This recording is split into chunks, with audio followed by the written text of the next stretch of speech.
So today we're going to get into Hozy and answering your questions on whether or not it's worth your time, worth your monies, and how it runs on the Steam Deck. We're basically going to get into everything, all while showing you how the game plays to see if it's your style, right? If you like playing games like Unpacking, then you'll probably enjoy this one. It has a more updated look, but also follows a story. The developer is Come On Studio and is published by Tiny Build. You're pretty much going to be restoring a forgotten neighborhood by cleaning, painting, and decorating, and there are lots of cute interactions within this game. You essentially take a dull space and bring it back to life. Definitely the perfect game for the cozies because it's super chill, super relaxing, and you go at your own pace. It's like a mix of like cleaning simulators and decorating games. You can play this on your PC through Steam and on a Mac.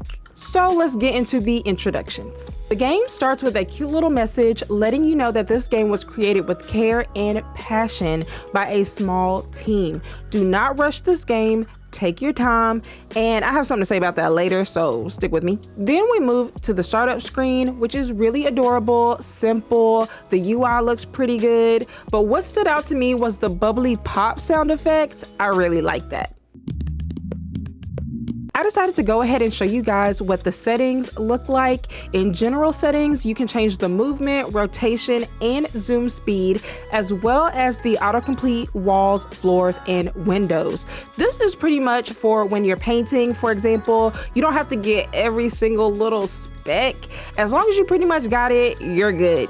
There's even a colorblind mode, which is really cool. They've actually started adding this to AAA games. Now, whether or not it's good in those AAA games is another conversation, but I'm glad to see it here. Under video, the quality options range from low to ultra, and there's even a Steam Deck option, which I love to see, and we'll dive more into how it runs on a Steam Deck in a bit. The frames per second options are 30, 60, and limitless. And as far as audio, you can alter the music and effects separately or master as a whole. Okay, now starting the game. You begin in a room or an attic with a bunch of trash on the floor, and you have a trash bin to your right. Your first objective is to put all of the trash that's scattered on the floor in the bin. Simple.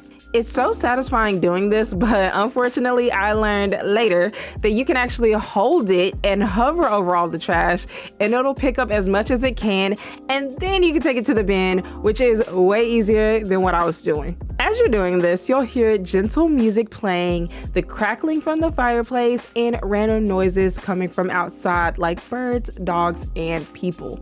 Now, I started with the keyboard and mouse, which is going to be your best mode. I did switch over to a PlayStation controller just to see how the controls would feel, and I definitely recommend using a keyboard and mouse for this game. A controller would be doable, but more difficult. This also made me wonder how it would work with the Steam Deck. Then I began mopping, and I accidentally forgot some trash, so oops.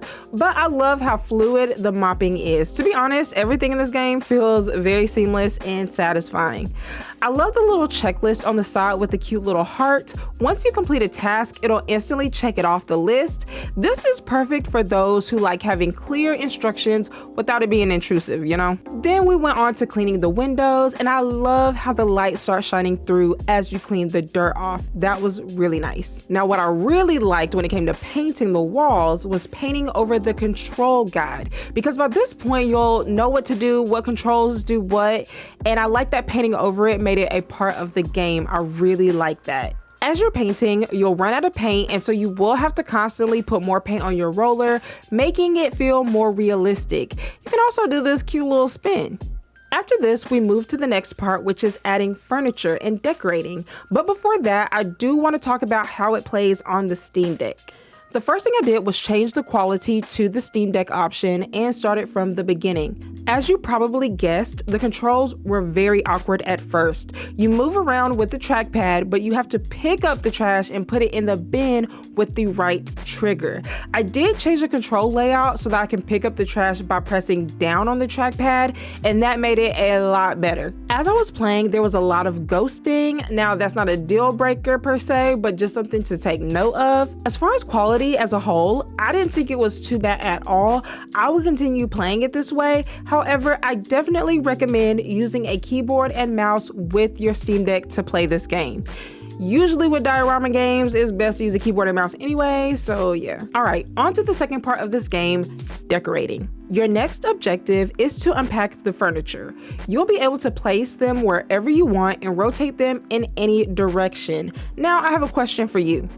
Are you the type to take everything out of the box and lay it out and then figure out where you want to put it? Or do you place things one by one as you're taking it out of the box? I usually place things one by one, but I think I just need to start laying it all out first. Now, as you're taking things out of the box and placing them, some items will tell you a little bit about the story, like the photo or the rug, for example. Like I said earlier, you'll be able to interact with a lot of the items.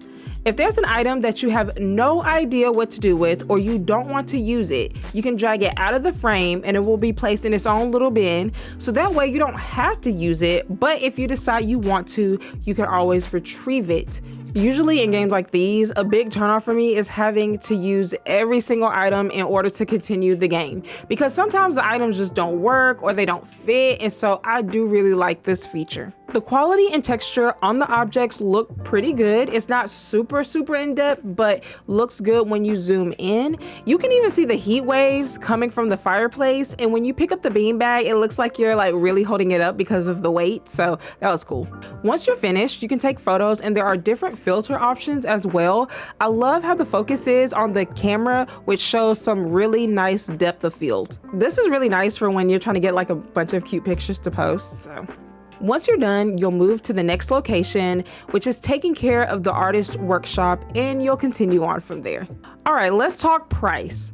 The price of this game is $15 aside from any sales. Usually you would compare the price with the amount of gameplay you get and the quality. And in this game, it would take you 3 hours to complete. But if you really take your time, you can maybe push it up to 5 hours. Now the quality is great. I love all the little details, or just the details in general, like the light coming through or the leaves coming through the window, and how easy it is to reconstruct things. I think this game does that really well. My only holdup is the amount of gameplay you get. There are 9 diorama-like rooms that you will renovate, clean, and decorate, but many are describing this game as a bite-sized experience and incredibly short. Again, the quality is great. The details really make this game stand out, and I think it's a great comfort game, but the question is it worth $15? When compared to games like Small Spaces, which is $13, Unpacking, which is $20, but usually bought during a sale for $7 to $10, and Make Room, which is $10, all with around 3 hours of gameplay as well, I would say $15 is about right, but probably best to get when it's on a sale if you're on the fence.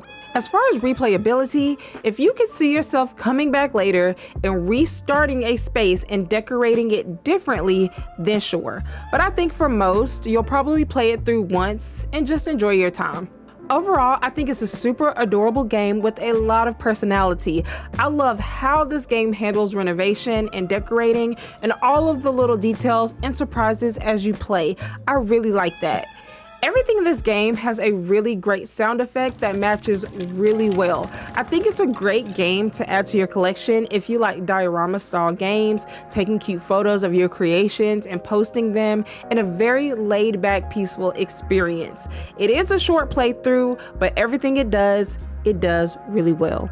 If you enjoyed this breakdown of Hozy, don't forget to give this video a like. And if you enjoy cozy gaming content, and if you'd like to be updated on what's going on in the cozy gaming world, please consider subscribing. I would really appreciate it. This is Yans signing out. Have a great week, my friend, and I'll catch you in the next one. Bye.